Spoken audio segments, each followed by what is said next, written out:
I'm going to make a big claim now. I think I have found the best dust extractor for a small workshop.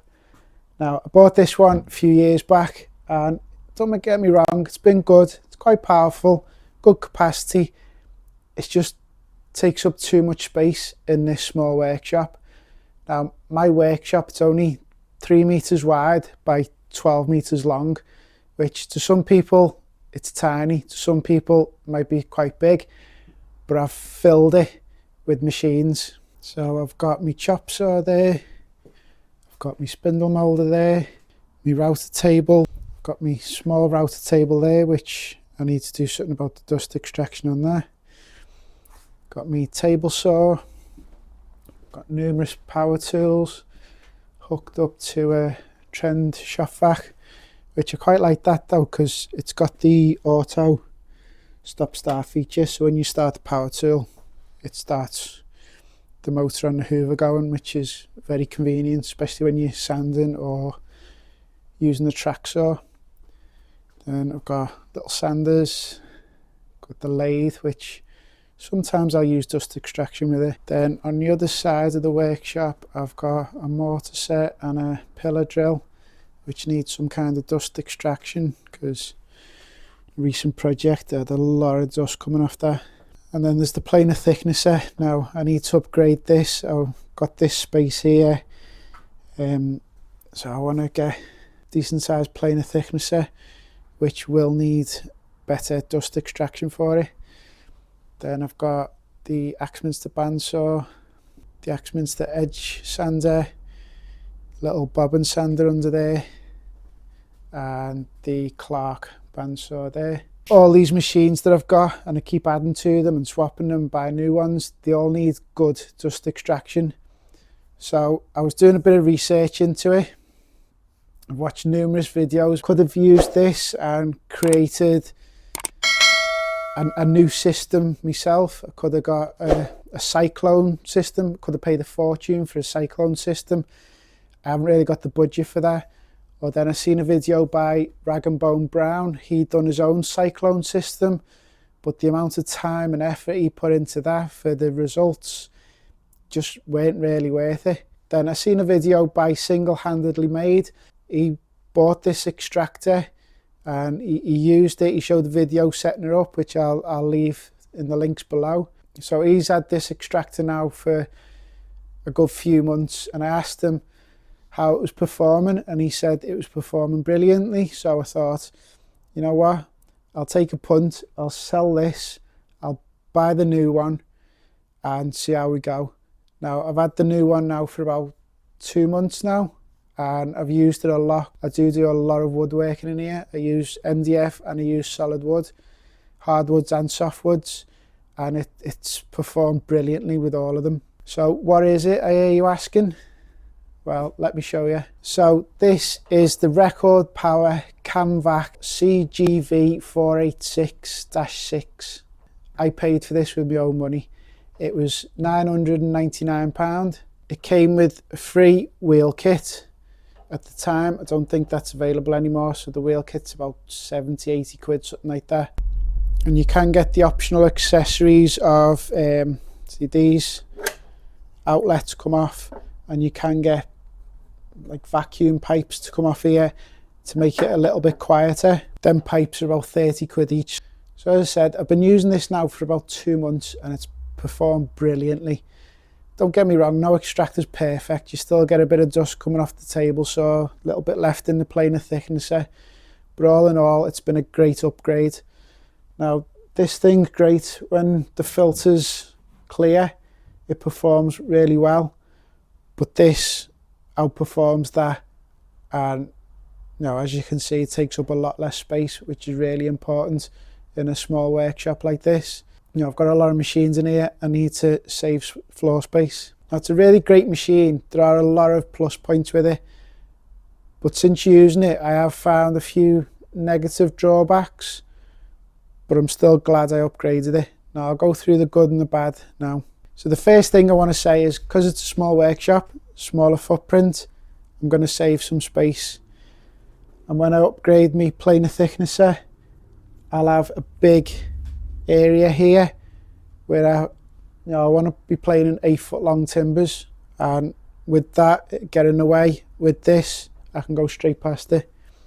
So that's a bonus. So grab a tape measure and just compare the two. So that one is about 1 meter long, so 1000 mil by 570 mil. This one is about 620 by 620, obviously. So it's going to save a lot of space there. Then this one, it's about 1 meter high with the controls on the top. This one is about as tall as me. So I could do something above it if I wanted to. So that's the huge bonus for me, is saving the space. There is a lot more suction with this machine, and I wanted to show you, I wanted to do a little experiment. So I invested in one of these animators, but this animator can't cope with the suction power of this machine. So I'll show you that now. Okay, so I've turned it on. It works. But when I put it up to the machine, it's got 3 motors and 3 separate switches. So obviously the more power you need, the more switches you put on. With one motor running,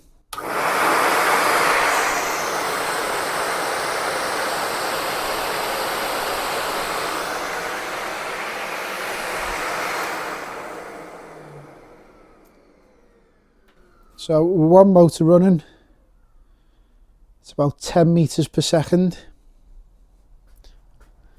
2 motors running,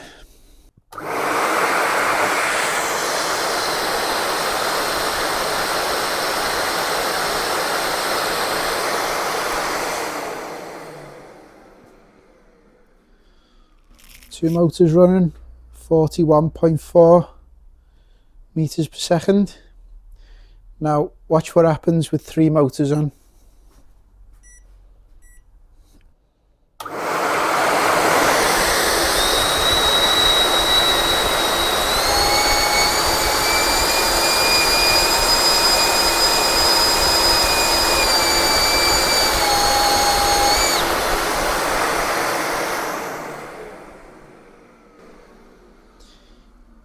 It was too high for this thing to cope with, so I'll be sending this back to Amazon.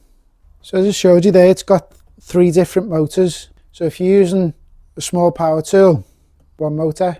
Using something a bit bigger, 2 motors. If you're using a machine or a router table, 3 motors. But if you notice, these are proper switches, they're not MVR switches. So what I plan to do, and this is also a bonus, you can buy this little kit. So you plug that into the socket, you plug the extractor into that, and then you've got a remote control to turn it on and off. So plug that in there, turn it on, plug the extractor in,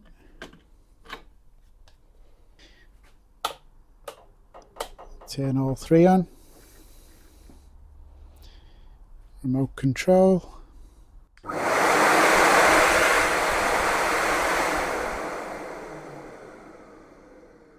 Now I think that's a bonus. So if you're working away at your table saw and you don't want to walk across the workshop to wherever you've positioned it, then remote control, and you haven't got to pay out for an electrician. You just simply plug and play.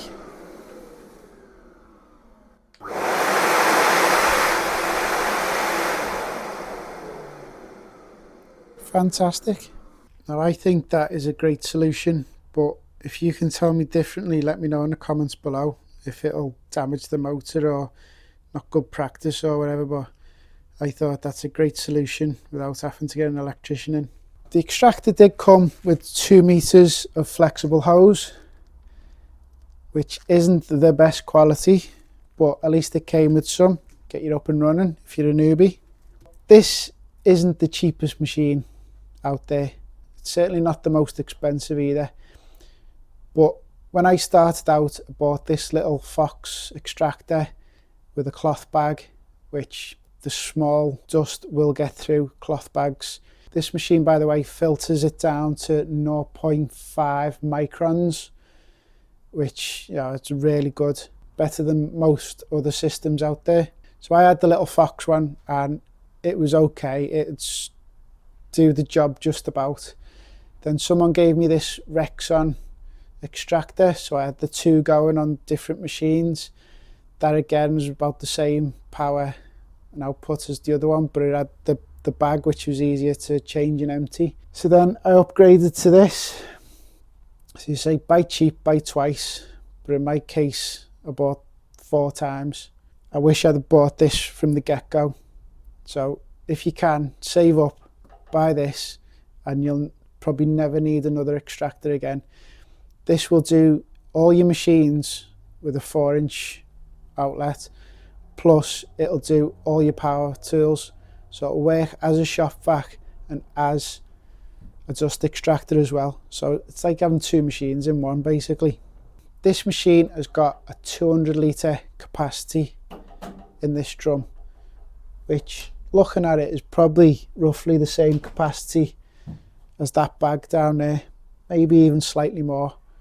So it's going to do all you need, and you're not going to have to empty it all the time. Unless you're doing a lot of thickness and planing, chances are you're not going to have to empty this very much at all. Comes with a nice long lead as well.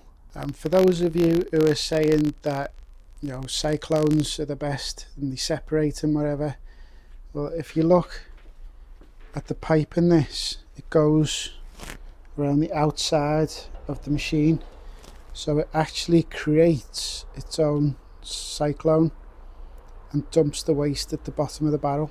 So it is a cyclone in itself, without the need for the cone on the top taking up all that space. These machines are made in Britain, and it comes with a 5-year warranty, so they must have faith in the product. So I think that covers all the good points.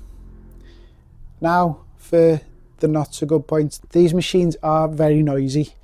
Now, as I said before, you can get the hoses to come off there and it does quieten down. And then I've seen some nerdy videos where they've made boxes with acoustic materials in it, and then they filter it down a zigzag and it kills some of the noise, but it brought it down by 10 decibels. I mean, all that effort for 10, was it really worth it? I mean, most of my machines are noisy anyway. You know, you're going to be using it with noisy machines, so put a pair of earmuffs on. Now, emptying it is a bit of a faff. So most people with this type of extractor, they just take the bag off, tie it up and take it to tip or bin it. Me, I like to save money, so I take it off, I get a shovel, I take the dust out and reuse the bag, because the bags aren't cheap.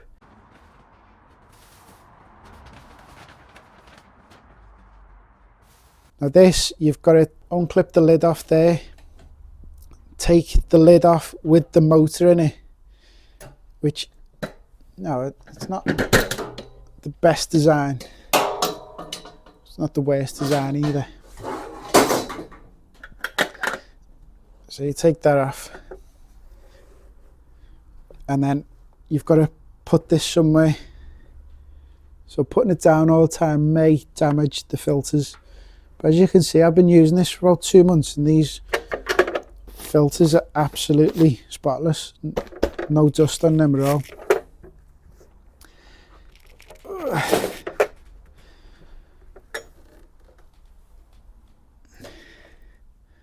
Put that down.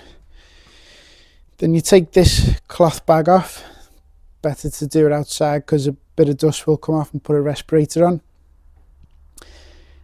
So then you've got to find a way of emptying this. Now, you might be able to put like a plastic bag in it and you could take the plastic bag out and just dump it.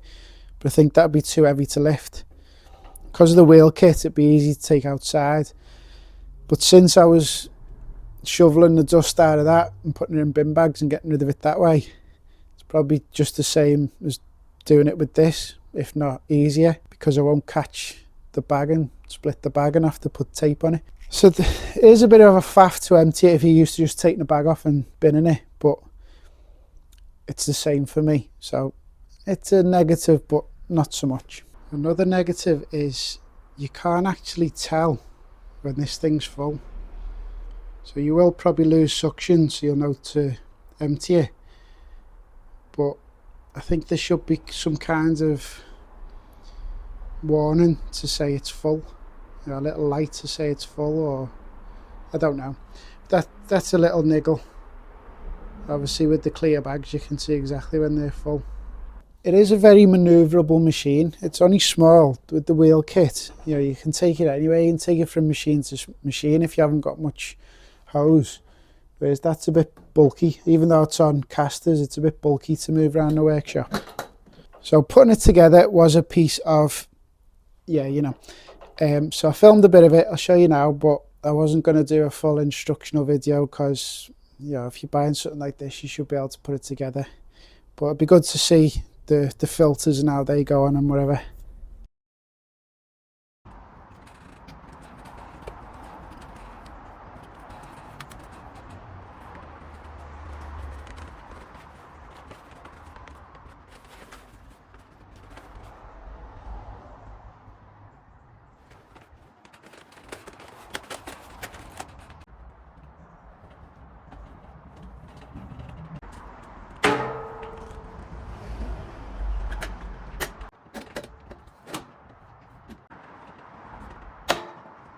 So that's basically the machine, the good bits, the bad bits.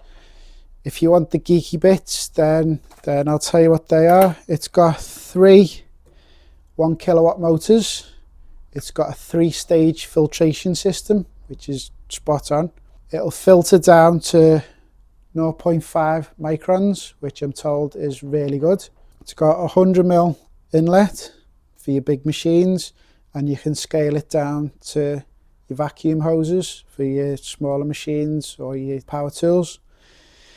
And the airflow is apparently 162 litres per second. That seems a lot, but that's what the spec says. So we better believe what the spec says. So I am over the moon with this purchase. Yes, it cost me a lot of money, but since I've sold this, it's going to cover the cost of some of this anyway. But yeah, I'm really pleased with it, and I need to set up the ducting system in here to go to each machine. But I need to figure out where I want each machine to stay. I don't think it's quite optimized yet. So if you're good at setting out workshops and you want to give me a hand, get in touch, because I need a better setup than this. So I've got a lot of machines, not much space.